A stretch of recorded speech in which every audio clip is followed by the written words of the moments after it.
یہ جو آج جہاں روضہ سامرہ میں امام علی نقی علیہ السلام کا بیت الشرف ان کا گھر تھا، اور وہ جو سرداب ہے وہاں پہ بارہ علیہ السلام کی جہاں ولادت ہوئی وہ گھر ہے امام علی نقی علیہ السلام کا۔ صحن یہ آپ کا صحن تھا جہاں آپ عبادت کرتے تھے، جہاں آج قبر مبارک ہے، جہاں قبر مطہر ہے وہ مولا کے گھر کا صحن تھا، وہاں آپ عبادت کرتے تھے، اپنی قبر خود تیار کر رکھی تھی۔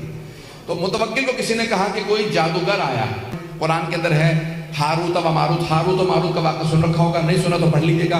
ہاروت و ماروت دو جادوگر تھے بنی اسرائیل کے زمانے میں، جناب سلیمان کے زمانے میں۔ اس کے پاس آیا، اس نے اس کی آزمائش کی، امتحان لیا، دیکھا ہاں واقعی جادوگر ہے، کہا فوراً جاؤ جا کے علی بن محمد کو بلا لاؤ، یعنی امام علی نقی علیہ السلام۔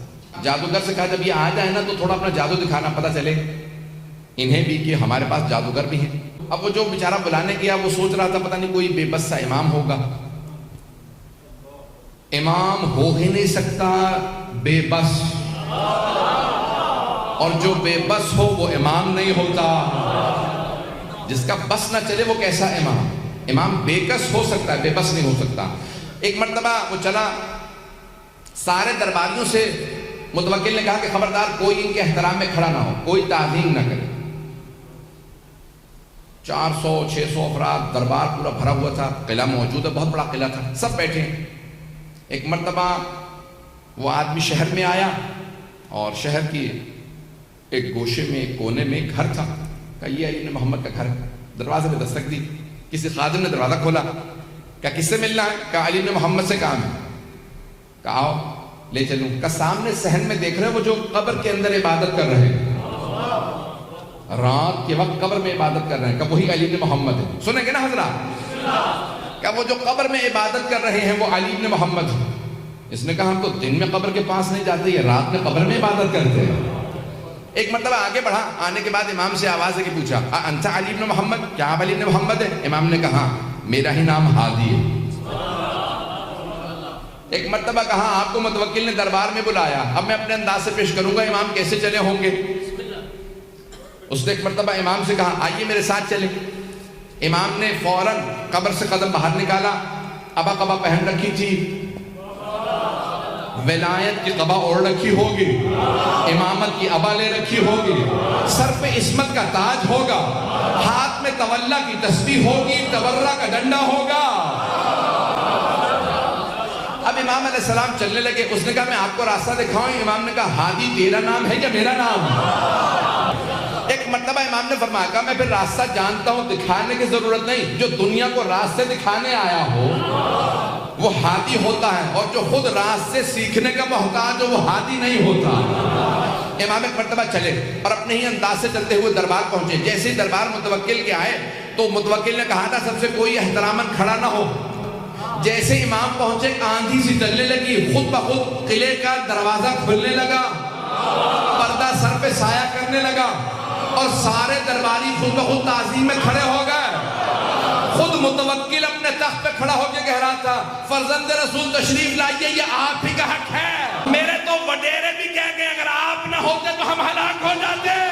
امام نے کہا ہمیں تیرے تخت سے ظلم کی بو آتی، ہم تخت پہ نہیں بیٹھتے۔ امام کے لیے ایک مرتبہ مسند بچھائی گئی اور ایک سامنے میز نما شیشے کو رکھا اور کہا امام کے لیے کھانا لگا دیا جائے۔ اس نے جیسے کھانا رکھا فوراً اپنے جادوگر کو آنکھوں سے اشارہ کیا کہ اپنا جادو دکھا، واقع ذہنوں میں ہوگا۔ جیسے امام نے ہاتھ بڑھایا نا تو روٹی امام کے ہاتھ سے سرک گئی، امام روٹی تھوڑی دور ہو گئی۔ امام نے کہا جو بھی ہے باز آ جائے۔ عظمت امام علیہ السلام دیکھیے، نام نہیں لیتے، یہ نہیں کہتے میں جانتا ہوں جادوگر۔ امام نے کہا جو بھی ہے باز آ جائے۔ پھر امام نے دوسری مرتبہ ہاتھ بڑھایا، پھر ایک مرتبہ روٹی سی رکھ گئی۔ امام نے ایک مرتبہ کہا کیا ان درباروں میں شرفاء کی زبان نہیں سمجھتے لوگ؟ اب تیسری مرتبہ امام نے روٹی کی طرف ہاتھ بڑھایا، ابھی پھر بھی وہ باز نہیں آیا۔ سارا دربار دیکھ رہا تھا جادوگر اب کیا کرتا ہے۔ جیسے ہی امام نے ہاتھ بڑھایا، جیسے ہی تیسری مرتبہ روٹی ہاتھ سے سرکی، اس دیوار کے اوپر غالیچہ تھا، غالیچے پہ ایک شیر کی تصویر بنی تھی۔ لیکن جادوگر کو جواب دینا تھا، پتہ نہیں لوگ پہنچ رہے نہیں پہنچ رہے، جادوگر کو جواب دینا مقصود تھا، اسے بتانا تھا تو جادوگر ہے، ہم صاحب اعجاز ہیں۔ امام نے شیر کو دیکھ کے عربی میں کہا ایھا الاسد، او شیر تو دیکھ رہا تیرے امام کی توہین ہو رہی ہے۔ ایک مرتبہ سارا بندہ پریشان ہونے لگا، لگ یہ رہا تھا کہ غالیچے پہ جو شیر کیا عکس بنا ہے وہ عکس نہیں رہا، شیر بن رہا ہے۔ وہ شیر بن کے آگے بڑھا، نہ اس نے امام سے پوچھا کہ کسے کھاؤں۔